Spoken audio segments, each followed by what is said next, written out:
Welcome to ATR TV Telugu.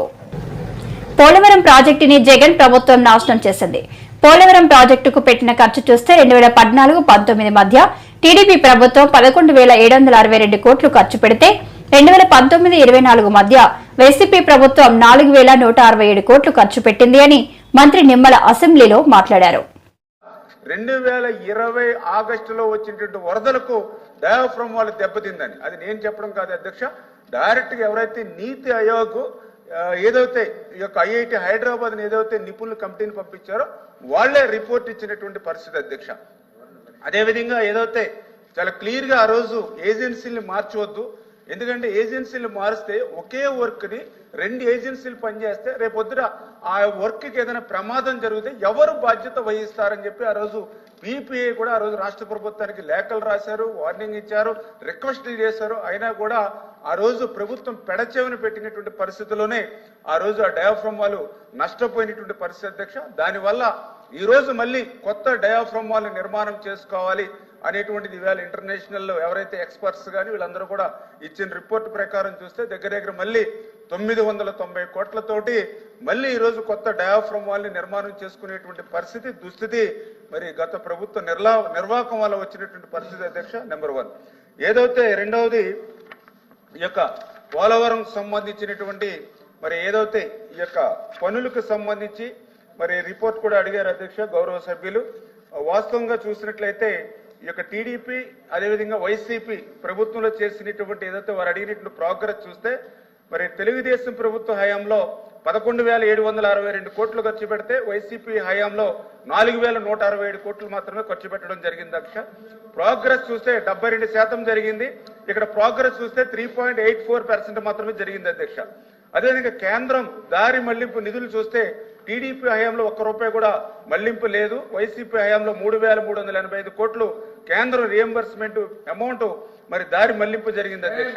అదేవిధంగా ప్రశంసలు చూస్తే ఆ రోజు తెలుగుదేశం ప్రభుత్వంలో కేంద్ర మంత్రులు ప్రశంసలు ఇచ్చారు, గిన్నిస్ బుక్ రికార్డులు కూడా ఆ రోజు ఎక్కినాయి అధ్యక్ష. మరి అదే వైసీపీ హయాంలో చూస్తే నిపుణులు, పీపీఏ, ఐఐటి హైదరాబాద్ వీళ్ళందరూ కూడా చివాట్లు వచ్చినటువంటి పరిస్థితి అధ్యక్ష. అదేవిధంగా టీడీపీ హయాంలో ఎత్తు ఎప్పుడు కూడా 45.72కే కన్ఫర్మ్ అయ్యేది అధ్యక్ష. కానీ వైసీపీ హయాంలో 41.15 మీటర్లకే కన్ఫర్మ్ అయినటువంటి పరిస్థితి అధ్యక్ష. అదేవిధంగా అంచనా కూడా టీడీపీ హయాంలో 55,548 కోట్లకు ఆమోదం పొందాం అధ్యక్ష. కానీ వైసీపీ హయాంలో నిధులు అడగలేనిటువంటి దైన్యం అధ్యక్ష. అదేవిధంగా టీడీపీ హయాంలో పోలవరం అనేది ఒక పర్యాటక ప్రాంతంగా ఉంది అధ్యక్ష. అదే వైసీపీ హయాంలో నిషేధిత ప్రాంతంగా ఉన్నటువంటి పరిస్థితి అధ్యక్ష. అదేవిధంగా ఇప్పుడు గౌరవ సభ్యులు కూడా అడిగారు లక్ష్మణరావు గారు పునరావాసం గురించి. వాస్తవం అధ్యక్ష, ఎందుకంటే పోలవరం ప్రాజెక్టు నిర్మాణం ఎంత ముఖ్యమో ఆ నిర్మాణానికి ఏదైతే తమ విలువైన భూములు ఇళ్లను కోల్పోయి సహకరించినటువంటి నిర్వాసితులు ఎవరైతే ఉన్నారో వాళ్ళని ఆదుకోవాల్సిన బాధ్యత మానవత్వం. ఎందుకంటే ఈ రాష్ట్రం కోసం ఈ రైతాంగం కోసం తాము త్యాగం చేసిన నిర్వాసితులు కూడా గుర్తుపెట్టుకోవాలని ఆ రోజు తెలుగుదేశం ప్రభుత్వ హయాంలో 4,144 కోట్లు కాలనీలకు నిర్మాణం కానీ ముంపు బాధితులకు ఇచ్చాము అధ్యక్ష. ఆ రోజు తెలుగుదేశం ప్రభుత్వంలో నిర్మాణం చేసినటువంటి కాలనీలే తప్ప గత 5 సంవత్సరాల్లో మళ్ళీ ఒక్క పునరావాస కాలనీ కూడా నిర్మాణం జరిగినటువంటి పరిస్థితి లేదు అధ్యక్ష. మరి ఏదైతే ఆ రోజు నిర్వాసితులు మరి కొంతమేర సంతోషంగా ఉన్నటువంటి పరిస్థితి, కానీ గత వైసీపీ ప్రభుత్వంలో వరదలు వస్తే మరి మమ్మల్ని మా తెలంగాణలో తిరిగి కలిపేయండి వాళ్ళ రోడ్డెక్కిన పరిస్థితి వచ్చింది అని అంటే ఆ ప్రభుత్వానికి గత ప్రభుత్వానికి తేడా ఏంటనేది క్లియర్ గా అర్థమవుతున్నటువంటి పరిస్థితి అధ్యక్ష. అదేవిధంగా ఏదైతే పోలవరానికి సంబంధించి నిధులు దారి మళ్లింపు ఏమైనా జరిగిందా అని చెప్పేసి గౌరవ సభ్యులు కూడా నాయుడు గారు కూడా అడగడం జరిగింది అధ్యక్ష.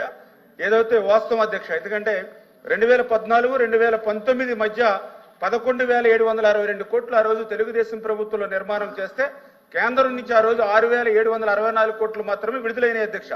అదే వైసీపీ హయాంలో వాళ్ళు చేసినటువంటి పనులు కేవలం 4,167 కోట్లు అయితే గత తెలుగుదేశం ప్రభుత్వంలో చేసినటువంటి పనులకు సంబంధించిన బిల్లులు కూడా 8,382 కోట్ల రూపాయలు వైసీపీ హయాంలో వచ్చినాయి అధ్యక్ష. ఇక్కడ ఏదవుతే అంటే పోలవరానికి రియంబర్స్మెంట్ కింద కేంద్రం నుంచి డబ్బులు వస్తే ఆ డబ్బుల్ని పోలవరం కోసం ఖర్చు పెట్టకుండా 3,385 కోట్లు వాళ్ళు దారి మళ్లించిన మాట వాస్తవమే అధ్యక్ష.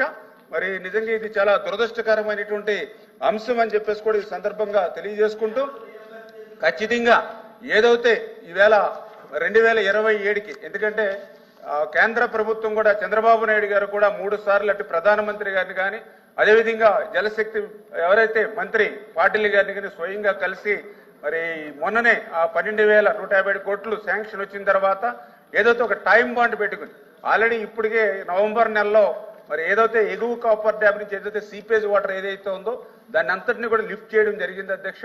ఆల్రెడీ డయాఫ్రమ్ వాళ్ళకి సంబంధించి ఏదైతే అక్కడ నిర్మాణ క్రమం కూడా ప్రారంభించుకుని ఏదైతే అక్కడ ఏర్పాట్లు కూడా జరుగుతున్నాయి అధ్యక్ష. రేపు జనవరిలో ఆ డయాఫ్రమ్ వాల్ నిర్మాణాన్ని ప్రారంభించుకుని ఏదైతే 2026 మార్చి కల్లా డయాఫ్రమ్ వాల్ నిర్మాణం పూర్తి చేయాలని, at the same time parallel గానే, ఎందుకంటే డయాఫ్రమ్ వాల్ పూర్తయ్యేంత వరకు కూడా ఆగి మెయిన్ డ్యామ్ నిర్మాణం చేస్తే ఇంకా ఆలస్యం అవుతున్న ఉద్దేశంతో మొన్న జరిగినటువంటి వర్క్ షాప్ పోలవరంలో ఏదైతే జరిగిందో దాంట్లో కూడా ప్యారలల్ గా కూడా ఈసీఆర్ఎఫ్ కూడా నిర్మాణం చేసుకోవచ్చు అని ఏదైతే వాళ్ళు ఆలోచన ఇచ్చారో దాని ఆలోచనల ప్రకారంగా మేము ప్రణాళికలు సిద్ధం చేసుకుంటున్నాం అధ్యక్ష. రేపు వచ్చి ఈ వారంలోనే చంద్రబాబు నాయుడు గారు కూడా పోలవరం సందర్శించి ఆ యొక్క షెడ్యూల్ ఏదైతే ఉందో, ఒక టైం బాండ్ ఏదైతే ఉందో ఎప్పటిలాగా మేము పూర్తి చేస్తామో అవన్నీ కూడా మీకు ఏదైతే రాష్ట్ర ప్రజలకు రైతాంగానికి కూడా తెలియజేస్తామని చెప్పేసి కూడా మీ ద్వారా కూడా ఈ సందర్భంగా తెలియజేసుకుంటూ ఉన్నాం అధ్యక్ష. ఎందుకు నేను ఈ మాట చెప్తున్నానంటే గత ప్రభుత్వం మాదిరిగా కాకుండా, ఎందుకంటే పెద్ద వివాదాల జోలికి వెళ్ళట్లేదు.